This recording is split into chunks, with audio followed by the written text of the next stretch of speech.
Welcome to Triple B, where we are Black, beautiful, and brave. Where our goal is to inspire and empower Black single women to embrace their beauty and to be brave. I'm Candy. I'm Ayana, and we are your hosts. Thank you for joining us today on our Black, Beautiful, and Brave podcast. Why Black? Why beautiful? Why brave? We created this space for several reasons: to hear from a Black Christian woman's perspective, to empower single women.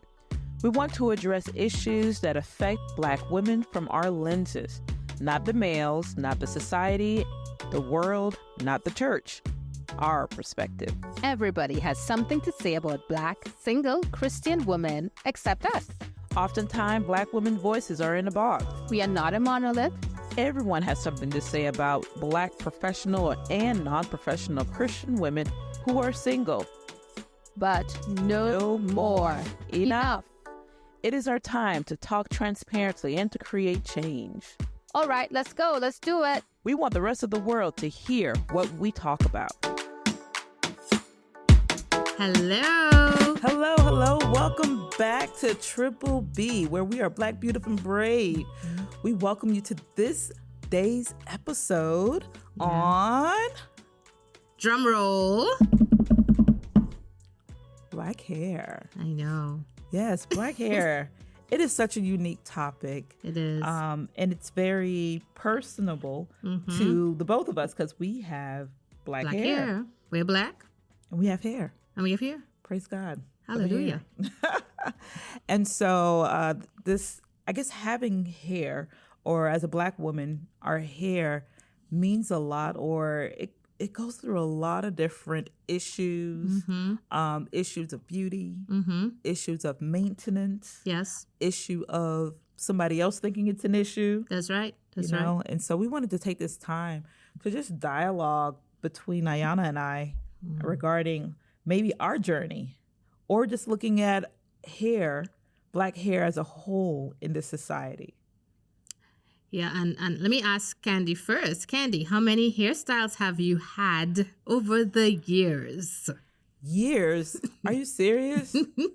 I can't count. You know, I think that I remember I took a course on Black women's psychology, and we used this book. I believe it was called In Praise to the Black Woman, or Praise of Black Women, and talked about hair. And that even back in Africa, Black women did not wear their hair all the same, right? And that makes sense. We wore our hair so many different ways. Right. We wore it straight. We wore it curly. We wore wigs. We wore braids. We did locks. There were so many different ways that we wore our hair, and there was no this is the best way. This is the less desirable way. And so for me in my life, I can appreciate beauty in black hair no matter what it looks like, right? And it's straight. I've had it straightened. I've had it curl, or in its natural state. Right, I've had a short cut. Did you have we call it a flannel ball? Did you have a little afro, a mini afro? I've had a teeny weeny afro. Yeah, TWA. I remember those when I had my so-called big chop. But I had when I had my big chop, I had that. Let's see, how else have I worn? I've worn it braids. I've worn it in yarn. I haven't done the yarn. Yeah, I've done yarn. Let's see, crochet. How else? I mean, and there's the one where you stick on the strands. So that's the extension. I don't know what you call it, where you have it like a straight hairstyle and you actually stick the strands on. Like you clip on? Not clip on, but you glue the strands on. Oh, I've never done that. Yeah, I've done that one. Oh, okay. What about the Jerry curl? The one with the curly, with the wet curly hair. And when you sit back, when you lean back, there's a wet mass, and you have to sleep with the bag, the clear plastic cap. You talking about the so glow. The soul glow, right? That was a No, big thing. it was. It was. I did not have a Jerry curl. I remember I had a Jerry curl. my cousins had a Jerry curl, and I thought it was so cool. Exactly. But my mom would not give me a Jerry curl. And your hair was like dripping. You'd have to spray it. Drip, drip, and drip, the drip. drip was the style, Drip, right? drip. The drip. Everyone had their curls. Yes, I remember Jerry curls. I didn't have a Jerry curl, but I did at one point get an S curl. Right. So the S curl, I think, came after the Jerry curl. Yeah. And it was supposed to be not as wetty, but giving it this nice little wave and a more natural look. Yeah. So for me, it was more like a not to get my hair permed, but it was like a kitty perm, you know, where my hair was still natural, but it was supposed to help it to be more manageable, evidently, you know, or when I did straighten it, it would stay straight. You know, when I wanted it to be curly, just wet it and do whatever. But yeah, I've had that. I've highlighted my hair. Right. I've colored my hair. I've done the full bleach where you bleach the entire hair and then put a color. I did that because I did a gold. I wanted gold. And the hairdresser said, listen, to get the true color, you need to bleach it, so strip it and then put the color in. So I did that as well. Wow. I remember the first time I colored my hair. I was in college, I think my freshman year, and I wanted to get highlights. So this is like the early 2000s. Highlights were a big thing. And so I've never colored my hair. Went home for a winter break. My mom and we purchased a kit, and I said, I'll do it when I get back to college, to Tallahassee. And I got not a blonde, but like a honey brown blonde type thing, color. And so a friend of mine, she put it in for me. Okay. Put the cap on. You have to pluck the hair out. Put the first thing in. I think maybe that was the bleach. And then you put the color, and everybody, it's going to look fine. It's going to look fine. I'm telling you, it doesn't sound fine, but go ahead. Just finish your story. Fine. That's what they said. And then they took the cap off, and I just followed the instructions. I studied the instructions all winter break, and I knew I would do it when I get back to school. And we washed my hair, and I saw all this color coming down into the sink. And then when I lift my head up, and I was natural too, lift my head up and looked in the mirror, I felt like Ronald McDonald. Ooh. But with orange hair. Your entire head? I felt like it. Oh my gosh. No. But you know, when it's like wet and just that it was so different for me. And so it was not until I dried it. And then, you know, you straighten your hair and you're like, okay, this doesn't look that bad. And then, you know, I had to learn how to take care of my hair with highlights, because it's different than when you don't have color treatment in your hair, because you have to moisturize it. Well, I had a hard lesson to learn. Because your hair gets really dry with the color in it. Like, I mean, our hair is already, you know, we lose moisture so easily. Right. And then with the color, it's even worse. Yes. But it looks great. Yeah. For the time that it looks healthy, until if you don't know what to do with your hair, then, you know, you can cause a lot of damage. And I think my hair did break a little bit. I'm trying to remember, but I then learned, you need to moisturize your hair way more now because of the color than you did before. And so that was one traumatic story that I had. I know. And we have a lot, right? Going to the hairdresser. Ooh. I know for me, going to the hairdressers and having them say, oh my goodness, this hair is so coarse. Well, that's me saying it nicely. Your hair is so hard. That's what they told you? Yeah, they would say it all the time. And I'm growing up in the Caribbean. You're going to a hairdresser, and of course, you want your hair at a texture that is manageable, because we talk about our hair being manageable. And again, growing up with this idea that your hair was unmanageable, right? So you had to tame it, as it were. And I think because of the Eurocentric standard of what is considered acceptable in the workplace, then you know, when you go to the hairdressers, they're not telling you, oh, your hair is so thick, so full, so beautiful. You know, why not try this? Instead, they're saying, okay, let's look at the strength of so they use a lot of relaxers, chemical treatments, and of course, you know, it's in the news a lot now, right, for the use of these chemical treatments in our hair. And they're like, okay, let's look for the strongest strength for your hair, because it's so coarse. Wow. The only positive I could ever say I got about my hair was that it was thick. So like whenever I left the hairdressing salon, no matter how much they tried to suppress it with the straightener or whatever, I would still have a big poofy hairstyle, theming the hairdresser, because of course they put you under the dryer Right, right. with the rollers, and when you come out and they're combing it out. So I think that was the only positive, that they actually liked the thickness of my hair, How full it was. how full it was, But short of that, like my roots would be showing within like 6 weeks, right? Then So you had to go right back in. well, I used to try to avoid it because one, I played sports. Two, I would sweat a lot in my head and generally because I'm playing sports. And then whenever I went to the hairdressers, I would almost always get chemical burns. Chemical burns. I remember those. Mm-hmm. Those weren't fun. Those weren't fun. And afterwards, I realized a lot of people got it, right? But people didn't talk about it because everyone wanted to look good. They wanted their hair to look straight and shiny and be able to shake your head. That was a big thing, right? To be able to shake your head so your hair Right. can shake. I know I was always amazed to watch people having to shake their entire head just so the hair can shake, right? Because you want to Wow. get that flowing look and feel with your hairstyle. But I realized a long time ago that, and this is in my teens, that the chemicals weren't working for me. Like I would get burned on the top of my head. I'd get burns to the side. I'd get burns to the back. Like Wow. there's nowhere that I wasn't having a burn. And for anyone who has relaxed their hairs or chemically treated your hair and had that burn on their scalp, you know that when it's healing, it's all wetty, your scalp is flaking, it's oozing. And all of that is going through the process of just having this quote unquote straight hair. Wow. What did they say? Beauty is pain? Oh, no, not that kind of pain. That was torture. That was like, Beauty is not pain. ridiculous. Beauty at that point is torture yeah, and detrimental to your health. it is detrimental. And that's another thing I learned years later. Like hairdressers are supposed to ask you about your physical health. Like, do you have any heart conditions? Maybe skin conditions, those kinds of things, which I didn't even know that your hair was linked, could be linked to your internal health or your general health. Right, definitely. Man, I mean, hair is so, especially black hair, there's so many ways we can continue with this conversation.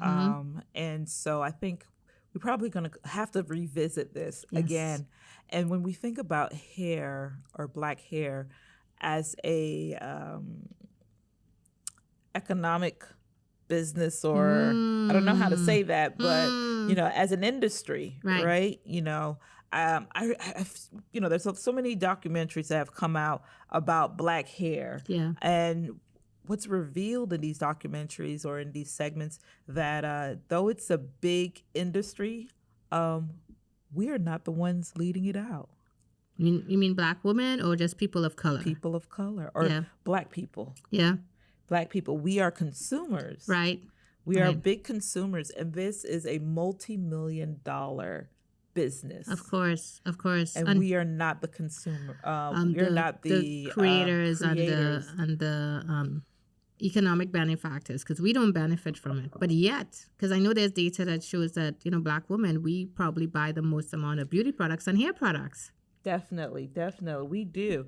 And right now, I mean, granted, I think historically we haven't been, but what I do like seeing now is that there is an increase of black women who are entering into this industry, which is more excellent. so through hair care products. Right. So making our own products. Making our own products. Right. And then therefore, selling it, being content creators online and marketing your hair care product or your hair care journey. Right. And so we see that there's been a boom in that, probably starting in the late let's say the 2000s, late 2000s, where you see people are coming out, 2010, I should say, probably starting then. And now they were just sharing their journey, probably reviewing different products, how they are able to achieve certain, let's say, wash and go sets. Right. And so you saw a lot of that, and those individuals then becoming entrepreneurs and creating their own hair care product. And kudos to those sisters who have been doing that. Because again, that revolutionized that whole idea of hair and hair care, right? So even wearing a curly hairstyle in the workplace. And I've personally known someone who, and this is the late 90s, early 2000s. I have a colleague who wore like braids, extensions to work, and her employers told her that it wasn't acceptable, that she couldn't wear it. And I'm talking, this is a little over 20 years ago. And that's with a braided, like a boxed braid hairstyle. And she was someone who always had her face nicely done, always well appointed. And so when she wore that hairstyle to work, she was surprised that it was an issue. And this was in a predominantly Black or community of color in the islands. Yeah. And they could not, well, that doesn't necessarily surprise me because also being from the island, there were certain there were a lot of stigmas that were placed on wearing your hair with braids or even having locks. I think even now in some areas there, people, those who are very conservative, how they think about, the burning of braids and so forth and false hair. And depending on your religious association, you may have some thought about that. And that's really big in the Caribbean, right? In the island. And so I know growing up for myself, in my parents' home, I didn't wear braids. I did not wear braids. Things that you didn't wear, you weren't allowed to wear braids. I'm trying to think. I remember a time where my mom had braids and she had to curl. I was very young. I had to have been like 5 or something. But from that point moving forward, I don't think I've wanted braids. I don't know if I was told I can't get it or my mom like, she's not going to pay that money to do it. Right, because it was kind of expensive too, right? Correct. And so I would have to braid my own hair or find, cornroll or what have you, do that. But I can't remember. I remember when crochet, the first time when crochet came about, and the girls at my church always had it and I wanted it. And my mom's like, no, you're not allowed to have it. And so maybe I wasn't allowed to have it until my sister and I, when I learned to braid my own hair or I learned to braid my sister's hair, I was braiding hair and went away to college and I'm getting my hair braided. What? Nothing you can do about it. And I can remember conversations with my dad. Oh, you're not supposed to wear this hair. Right, because in the Bible, right? And because, yes, we're still a Christian podcast. And this is something I've heard thrown especially at Black women, right? We like to quote that text about no braided hair and no like jewels in your hair kind of thing. And somehow that seemed to apply only to Black women. And this is me having that text translated to me in, again, a Black Caribbean context. Because who would braid our hair? Because we do cornrows, right? We would put in braids even before extensions and box braids and stuff. We would do that. Right. So then how are we supposed to comb our hair? So, I mean, I always had an issue with that. Like, what are we being told? And then this whole other issue too of not shaving your hair, right? So in Africa, a lot of women shave their hair, right? That's considered totally acceptable.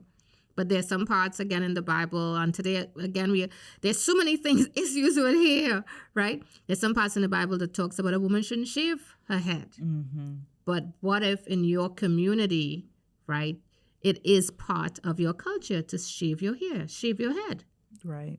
And I think that we have to be very careful when we look at scripture, look at the context of what they are saying, when they're saying, and who they're saying it to, because of the condition of the people's hearts, as far as why, looking at the New Testament. Because I remember seeing that about women and their hair, your hair is a covering and so forth. I think we just have to be very careful, and not to judge people based on their cultural association of how they wear their hair. If it's acceptable in their home and to wear their hair the way they do, let it be so. Right, but that's so. But then they're going to say, like, right now we're in the U.S., right? So it's acceptable at home, but when I get to America, you're telling me that my hairstyle that I would normally wear at home is not accepted here. So the thing is also with America, are we who we say we are? Mm, mm, You know, as far as not discriminating people mm-hmm, for these different reasons, right? You mm-hmm, know, mm-hmm, based on gender, mm-hmm. you know, our background, our race, our religion, and so forth. Are we discriminating people? I think Mm-hmm. we pick and choose Right. what we want to do. But you know, they have the new. I'm sure you're familiar with the Crown Act. The Crown Act, right, which again is that came about because of this whole idea of hair discrimination. And interestingly enough, not a lot of states have like implemented or even accepted the Crown Act. And it's based on hair discrimination. So I do have a definition for hair discrimination. And it says hair discrimination is rooted in systemic racism and often helps preserve white spaces. Policies that further hair discrimination advance white Anglo-Saxon Protestant church. Advance, and I'm reading that again, advance white Anglo-Saxon Protestant cultural norms as the default norms to which everyone should adhere or follow. Hair and grooming policies that prohibit natural hairstyles, and under natural we have things like afros, braids, bantu knots, and locks, have been used to justify the removal of black children from classrooms and black adults from their employment. With no nationwide legal protections against hair discrimination, black people are often left to risk facing consequences at school or work for their natural hair, or invest time and money to conform to Eurocentric professionalism and beauty standards. That is quite interesting as far as how people are discriminating based on how we wear our hair. You know, I try to do a quick search on how many states, 'cause you mentioned that not every state has put into place this Crown Act to prohibit discrimination on how we wear our hair. And right now, as of 2023, there was only 23 states. And America has how many states? All 50. There we go. So not even half. Not even half. And we can't even say that they aren't aware. They are aware, right? The legislatures would be aware. Your senators would be aware of it. How do we know that the senators are aware of it? Well, it has been passed. That's one. It And hasn't two, passed. Well, I'm more so referring to those states where it's not been in place. It has not passed. And so we're talking about the 27 states that have yet to pass the Crown Act. You know, we can just only assume that they haven't heard of it, right? So that's an assumption. You know what assume means? Yeah, we can only assume, but either they heard of it or they have not. But it is an act, and it has been. When I'm saying pass, that's probably the wrong term, and I guess the lawyers among us can correct us. It has been legislated, or it has been At the state level. not just the state, but the federal level. Okay. At the federal level, and it's really up to the states now to really enforce or implement these acts. So like, you know. So what it says, you have to push for the Crown Act to become law within the states, right? But it is already, there is an act, there is documentation that states can incorporate into into the legal system. Right. And I think that what happens is, like, for federal and state, they're two different set of representatives. And so, like, looking at the list of different states that have implemented or who have enacted this Crown Act, it include Alaska, Arizona, Arkansas, California, Colorado, Connecticut, Delaware, Illinois, Louisiana, Maine, Maryland, Massachusetts, Michigan, Minnesota, Nebraska, Nevada, New Jersey, New Mexico, New York, Tennessee, Texas, Virginia, and Washington. Interesting. And I'm looking at this list, and I don't see my own state. There you go. Florida is not on here. Georgia is not on here. This is not a political podcast. Let me just say that. North and South Carolina is not on here. States with a strong Black American population Right. and immigrant populations even. Right. And so it's quite interesting how some of these southern states may not all, but some of these southern states have yet to sign the Crown Act in their state. And so I'm sure that this whole campaign of getting this Crown Act, I'm sure they have lobbyists who are going around in each state to the legislator to see if they can pass it. But I'm just saying that I don't assume that every representative is aware how important this act is. And so if you, as our listener, if you're, Something you're one of these passionate states, about, yeah. if you're one of these states that have yet to enact the Crown Act, contact and reach out to your local representative for your state legislator and talk about that. Yeah, because it right? affects all of us. This is a time where you can step out and be brave, right? Right. Black, beautiful, and brave. That's why we're here. That's right. Be brave and to talk about this issue. Yeah. That we should not discriminate. Granted, I love how there are so many women who have historically come out with their natural hair. And I remember reading Cicely Tyson's book and her autobiography where she talks about the time she came out with her natural hair and how much fuss it made, right? I could imagine. So how much fuss? I think this was like in the 1960s or in the 70s. And so I do have a picture. So she also played in Roots, Kunta Kinte's mother, right, in Roots. But then I believe like it was one of these, there was one picture that she took with braids and it was all coming up to a point, like a ponytail point in the middle of her hair. And then there were other, I think maybe, I can't remember if it was a magazine cover or where she just wore her teeny weeny afro. Wow. In her natural state. Wow. Whereas at that time, women were wearing wigs and straightening their hair and so forth. And she really, as a dark-skinned woman, to come out with her natural hair meant a lot in media. And of course, she got a lot of flack for it, a lot of hate. Because our hair wasn't considered beautiful. Like, in its natural state, it was considered something that was not the norm, not something that is acceptable in the workplace, on the screen.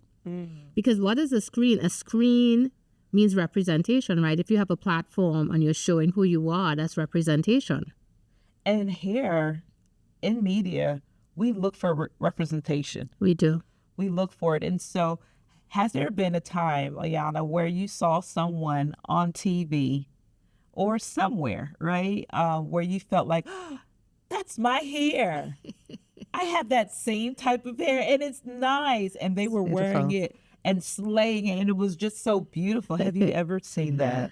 So it's a yes and a no. What I would talk about is my first time seeing, a few years ago, there was a Miss Zaire who went up for Miss Universe competition. I don't know if she's still alive and if she's listening to this. And her hairstyle, because back in those days, and I'm just being real now, the standard for beauty was very Eurocentric. The winners of those competitions, be it Miss World, Miss Universe, for those of us who have followed it or even know what it is, were always tall, had long hair, slim, not too much hips, not too much boobs. And Miss Zaire, she fit the picture, but she was extremely dark. She was tall. And she had this hairstyle that was like braids, but it was up like almost into a braided crown. So it's like cornrows on her scalp. And then it went up into like a little piece in the middle. And then she had like another bally thing on top. But it was all like some kind of braids or extensions. And when I saw her, I was like, my gosh, she's the most beautiful woman I've ever seen. Well, beyond my mom. The most beautiful woman I've ever seen. And I never forgot that. And to me, when I saw her on the Miss Universe stage, she ultimately came 5th runner-up. And for her to place in that competition, I'm talking about the 1970s. I was a little girl. For her to place in that competition, it meant that she was drop dead gorgeous, right? And probably, articulate, intelligent as well. but her hairstyle definitely was not the typical long wavy hair. She didn't have the green blue eyes. So I think that was the first time I felt like I saw myself. And I didn't even have her hairstyle, but I felt like I saw myself Wow. with her. You know, and since I've looked online, I have found one or two clips, but it's very old, showing, you know, who she was. But yeah, I think that was the most impactful. And since then I realized, wow, our hair is beautiful. Yes, it is. Yes, it is. I can recall back in the late 90s, not that I saw my hair, but hair that I'm like, oh, that is so beautiful, was watching Moesha. Ooh. Right? So she was a young Black girl who rocked braids.